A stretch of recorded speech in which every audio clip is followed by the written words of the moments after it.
what attracted me to the story first and foremost was the humanity at the center of it. I know that you know that Roland's attached to direct a movie.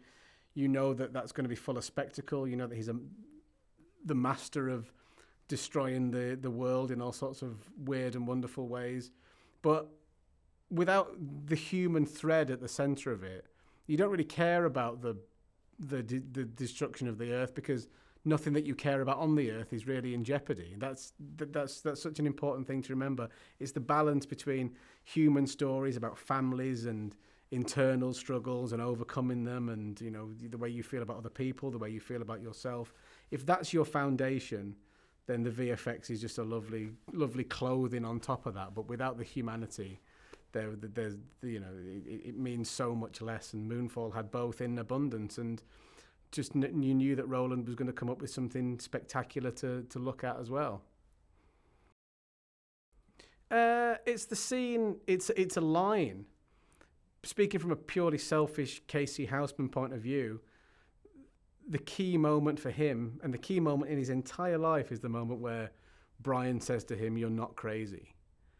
Because he's been told so much that he's crazy. He's been ridiculed for his convictions, and he's had doors slammed in his face, and he's been constantly overlooked and ignored.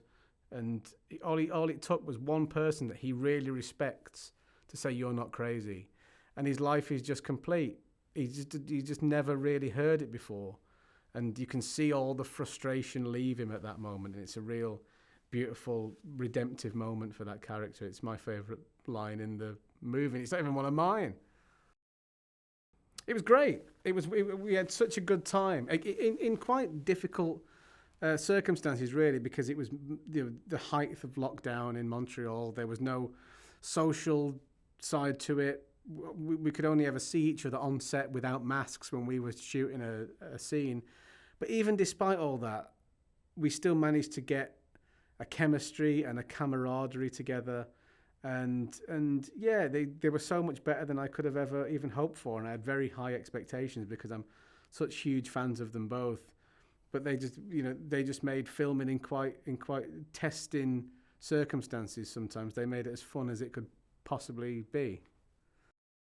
Yeah, working with Roland, it's a funny thing, because nobody's going to tell Roland how to blow the world up, and nobody's going to tell him about VFX and all that stuff, because he's proved time and time again that he's the world's leading expert in that type of movie making.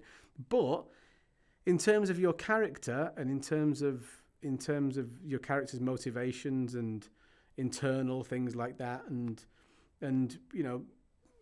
the more human side of it, he's perfectly willing to collaborate on that and make your opinions feel valued, and trust you to be able to form a character for yourself, and trust your instincts as an actor and as a person to decide on certain little character quirks and character motivations at any point. So it's a mixture of placing your absolute trust in an expert and also them valuing your opinion as well. So it's really, really lovely.